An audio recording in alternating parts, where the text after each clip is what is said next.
തകർന്നടിഞ്ഞ വയനാടിനെ കരകയറ്റുന്നതിന് വേണ്ടി ദുരിതാശ്വാസ നിധിയിലേക്ക് പണം നൽകുന്നത് സംബന്ധിച്ച് പ്രതിപക്ഷ നേതാക്കളുടെ ആശയക്കുഴപ്പം ഇപ്പോൾ മറനീക്കി പുറത്തു വന്നിരിക്കുകയാണ്. ദുരിതാശ്വാസ നിധിയിലേക്ക് പണം നൽകുന്നതിനെ വിമർശിച്ച KPCC അധ്യക്ഷൻ K സുധാകരന് മറുപടിയില്ലെന്ന് മുൻ പ്രതിപക്ഷ നേതാവ് രമേശ് ചെന്നിത്തല പറഞ്ഞു. ഇതൊക്കെ ജനങ്ങൾ മനസ്സിലാക്കട്ടെ എന്നും വയനാട്ടിലെ ജനങ്ങളുടെ വേദന താൻ നേരിട്ട് കണ്ടു മനസ്സിലാക്കിയതാണെന്നും ഹൃദയഭേദകമാണ് അവിടുത്തെ അവസ്ഥയെന്നും അതുകൊണ്ട് തന്നെയാണ് ദുരിതാശ്വാസ നിധിയിലേക്ക് താൻ പണം കൈമാറുന്നതെന്നും അദ്ദേഹം വ്യക്തമാക്കി.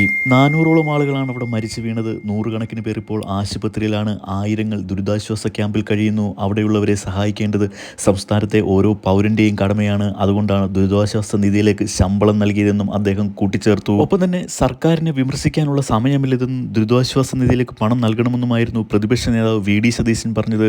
മുഖ്യമന്ത്രിയുടെ ദുരിതാശ്വാസ നിധിയിലേക്ക് പണം നൽകരുതെന്ന് താൻ ആഹ്വാനം ചെയ്തതായി CPM ഹാൻഡിലുകളിൽ പ്രചരണമുണ്ടായി. അതിനെതിരെ DGPക്ക് പരാതിയും നൽകിയിട്ടുണ്ട് അദ്ദേഹം. പ്രതിപക്ഷ നേതാവ് VD സതീശൻ, മുൻ പ്രതിപക്ഷ നേതാവ് രമേശ് ചെന്നിത്തല, VM സുധീരൻ ഉൾപ്പെടെയുള്ള നേതാക്കൾ ഇപ്പോൾ തന്നെ ദുരിതാശ്വാസ നിധിയിലേക്ക് പണം കൈമാറി. കൂടാതെ ഇനിയും ഏതു തരത്തിലുള്ള സഹായവും നൽകാൻ തയ്യാറാണെന്നും ഭക്ഷണം, മരുന്നുൾപ്പെടെയുള്ള എന്ത് സഹായവും എത്തിക്കുമെന്നും കൽപ്പറ്റ MLA T സിദ്ദിഖും ഉറപ്പു നൽകിയിട്ടുണ്ട്. ലോകത്തിന്റെ എല്ലാ കോണുകളിൽ നിന്നും വയനാടിനെ വീണ്ടെടുക്കാനായി മുഖ്യമന്ത്രിയുടെ ദുരിതാശ്വാസ നിധിയിലേക്ക് എല്ലാവരും സംഭാവന ചെയ്തുകൊണ്ടിരിക്കുകയാണ്.